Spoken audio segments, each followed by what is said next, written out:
Ukrainians launched their largest ever dawn assault on Russian position across the length and the breadth of western Russia, at last a half of dozen different locations, some of which were several hundred miles from the Ukrainian border, doing a moderate amount of damage to a few things and taking out some long-range aircraft, especially the LL-76 long-range transport aircraft that the Russians used to transport paratops they have been building in terms of their drone attacks, doing more and more, feathers and feathers. And a couple of weeks ago they looked out a couple backfire bomber, which are long-range bomber, which long-range cruise missiles, which were designed to shoot at American carriers, battle groups, and military convoys in the North Atlantic. All very long-range aircraft, strategic aircraft, and we may have hit a turning point in the war.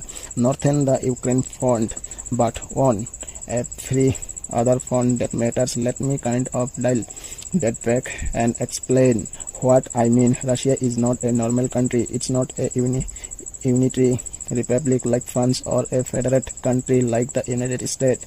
Instead, it's a multi-ethnic empire. The Russians have never really had territory that is from their point of view source. So what they do is the explain through the flats of Western Eurasia, serving ethnic group after the ethnic group until they reach a series of demographic barriers that you can't push through easily, like the Carpathians. So this is one of the reasons why I have always thought that this war in Ukraine was inevitable, because the Russians are trying to rebuild that outer defense that they had during the Cold War, and with their own demographic decline, if they don't do this, well, they will are able to fill the large army.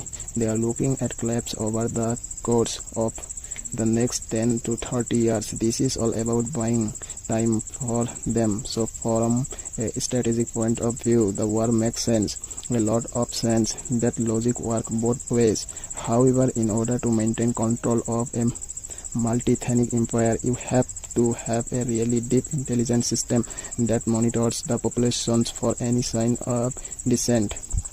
And then you rapidly rush troops to any areas where there is a rebellion in order to crush them, which means that the Russians don't simply need long-range power projection capability in order to fight NATO or China or Japan or anyone else.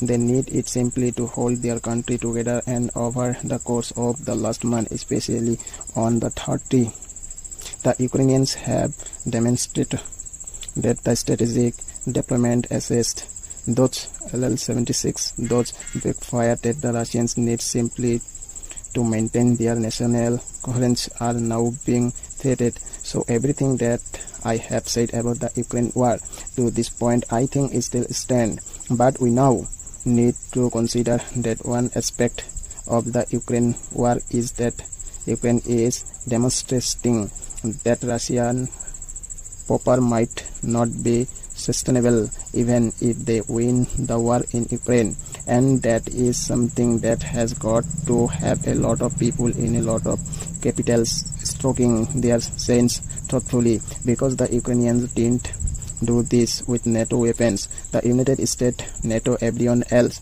they are refusing to provide the Ukrainians with weapons that could be used for deep strike capability within Russia, because they don't want to risk any sort of nuclear exchange. Ukraine did this by themselves, and Ukraine did not start this war with a drone threat, much less a long-range one. This is stuff that they built with of the self-commercial component, primarily from no irony of Iranians. And if you can do that by basically shopping a Walmart, then the suitably the very existence of the Russian state is all of a sudden called into very serious question just from an internal coherence point of view. And there's issues about this that carry over outside of threat of the Ukraine war or Russia.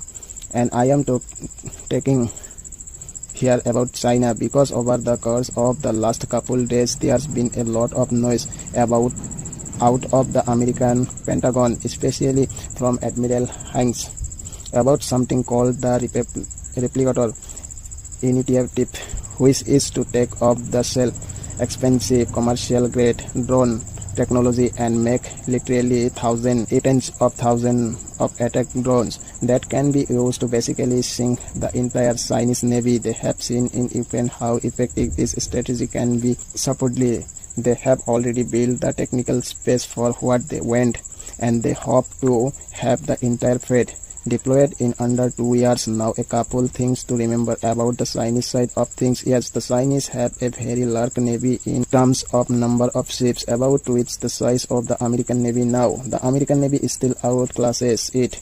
We have much large ships with much longer range, and most of them are entered around the aircraft carriers battle groups. China has nothing like that, but the biggest restriction the Chinese force is the ability of operate far from shore.